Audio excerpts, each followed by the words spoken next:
Hi అండి, అందరూ ఎలా ఉన్నారు? పిక్సెల్ పిక్స్ ఛానల్కి స్వాగతం అండి. ఈ వారం మన రెసిపీ వచ్చేసి దబ్బ కర్రీ టేస్టీగా కొంచెం డిఫరెంట్ స్టైల్లో ఎలా చేసుకోవాలో చూద్దాం. ఇప్పుడు దానికి కావాల్సింది ముందుగా మసాలా సిద్ధం చేసుకుందాం. 12 వెల్లుల్లి రెబ్బలు, 1/2 టీ స్పూన్ జీలకర్ర, 1/2 టీ స్పూన్ గసగసాలు, 3 యాలకులు, 3 లవంగాలు, చిన్నది చెక్క. దీన్ని కొద్దిగా వాటర్ వేసుకుని బాగా మెత్తని పేస్ట్ లాగా సిద్ధం చేసుకుందాం. ఈ విధంగా మెత్తని పేస్ట్ లాగా సిద్ధం చేసుకుంటే సరిపోతుంది. ఒక పాత్ర పెట్టుకొని పాత్ర బాగా హీట్ అయ్యాక 2 టేబుల్ స్పూన్లు ఆయిల్ వేసుకోవాలి. దీంట్లోకి 2 యాలకులు, 3 లవంగాలు వేసుకోవాలి. ఇది ఇష్టం ఉన్న వాళ్ళు వేసుకోవచ్చు, లేదంటే మానేయచ్చండి. మీడియం సైజ్ ఉల్లిపాయలు 3 వేసుకోవాలి. ఇలాగ చిన్న చిన్న ముక్కల కింద కట్ చేసి వేసుకోవాలి. అలాగే 3 పచ్చిమిర్చి చీలికలు కూడా వేసుకుని గోల్డెన్ బ్రౌన్ వచ్చేంత వరకు బాగా వేయించుకోవాలి.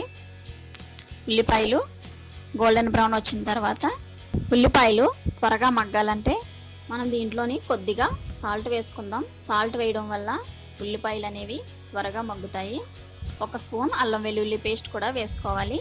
అల్లం వెల్లుల్లి పేస్ట్ వేసిన తర్వాత పచ్చివాసన పోయేంత వరకు బాగా ఫ్రై చేసుకోవాలి. ఉల్లిపాయ ముక్కలు ఇలాగా కలర్ మారి చేంజ్ అయ్యేదాకా బాగా ఫ్రై చేసుకోండి. ఉల్లిపాయ ముక్కలు బాగా ఫ్రై అయిన తర్వాత దీంట్లోకి 1/2 టీ స్పూన్ ధనియాల powder, 1/2 teaspoon garam masala powder వేసుకోండి. ఇవి కూడా వేసుకున్న తర్వాత బాగా ఫ్రై చేసుకోండి. ఇలాగా కలర్ మారిన తర్వాత దీంట్లోకి మనం దబ్బ వేసుకోవాలి. ఈ దబ్బ ముక్కల్ని నేను ముందుగానే ఉప్పు, పసుపు, నిమ్మరసం వేడి నీటిలో వేసి క్లీన్ చేసుకున్నానండి. దీన్ని ఈ విధంగా చేసుకోవచ్చు. వేరే వాళ్ళు అయితే కనుక దబ్బలా ఉంటుంది కాబట్టి బాయిల్ వాటర్లో వేసి ఉప్పు, పసుపు వేసి నిమ్మరసంతో బాయిల్ చేసుకుంటారు కాసేపు. ఇవి పీసెస్ కాబట్టి నేను ఈ విధంగా క్లీన్ చేసుకున్నాను.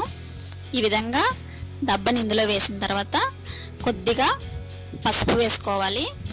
ఎవరిష్టానుసారంగా వాళ్ళ టేస్ట్కి తగ్గట్టు కారం, అలాగే రుచికి సరిపడగా సాల్ట్ కూడా వేసుకుని బాగా ముక్కలకి బాగా పట్టేటట్టు మరొకసారి బాగా కలుపుకోండి. ఈ విధంగా బాగా మిక్స్ అయ్యేటట్టు బాగా మిక్స్ చేసుకోండి.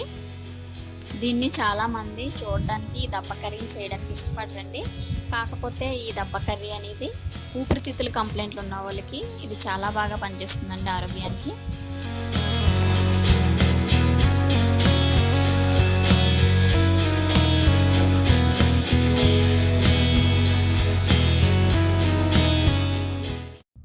దీంట్లోకి 1/2 గ్లాసు వాటర్ దాకా వేసుకున్నాను. ఇది లేతది కాబట్టి కొంచెం ముదరదైతే కనుక కొంచెం వాటర్ ఎక్కువగానే పడుతుంది. ఇది వాటర్ వేసిన తర్వాత దీన్ని 10 నిమిషాల దాకా ఉడికించుకోవాలి. 10 నిమిషాలు ఉడికిన తర్వాత ఒకసారి మూత తీసి చూసుకోండి. ఇప్పుడు మూత తీసిన తర్వాత ఇందాక మనం ఆల్రెడీ మసాలా పేస్ట్ సిద్ధం చేసుకున్నాం కదా, ఈ మసాలా పేస్ట్ని కూడా ఇందులో వేసుకోవాలి.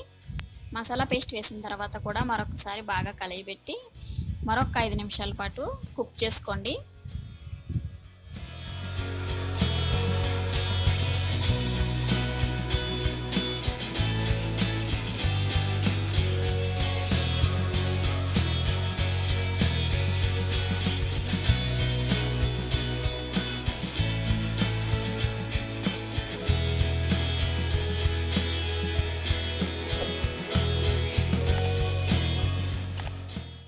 ఇంతేనండి, చాలా టేస్టీగా దబ్బ కర్రీ మనకి తయారైపోయిందండి. దీంట్లోకి లాస్ట్లో కొద్దిగా కొత్తిమీరతో గార్నిష్ చేసుకోండి.